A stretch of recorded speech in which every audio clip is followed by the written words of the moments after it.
मु आज देखी आपण मानक मूला भजा मूला सहित टिके आलू पड़ो आलू पड़े तार टेस्ट टिके अलग रहिबो। फास्ट कड़ाई बसई किछि तेल पकई नेबे। तेल पकेला परे तेल पाचिला परे आपण ସେଥିରେ କିଛି पियाज भाजिबे। पियाज टाको भल से चुन चुन कर काटे मतलब सेमती चुन चुन कर काटी काटिला परे आपण तेल टिके आगे भल से पियाज टाको भाजी देबे।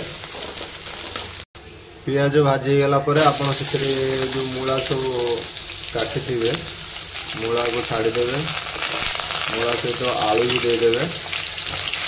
भल से टिके भाजिला परे आपण ସେଥିରେ टिके हळद देबे।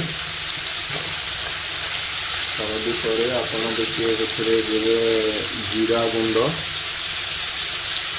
परिमाण देवे। जीरा गुंड पर आपण टिके लंका गुंड देदेवे। टिके मसला दरकार आपण मूला आलू परिमाण रे आपण टिके लुण देवे। लुण देके भल से मिक्स करेंगे। देखो केते जल्दी मिक्स हो मूला भजा तो बहुत जल्दी हो। से पानी देदेवे टिके जस्ट पानी देकरी भल से गोलैकरी भल भाव टिके घोड़े देवे जस्ट 5 मिनिट। देखो भजा ए रेडी।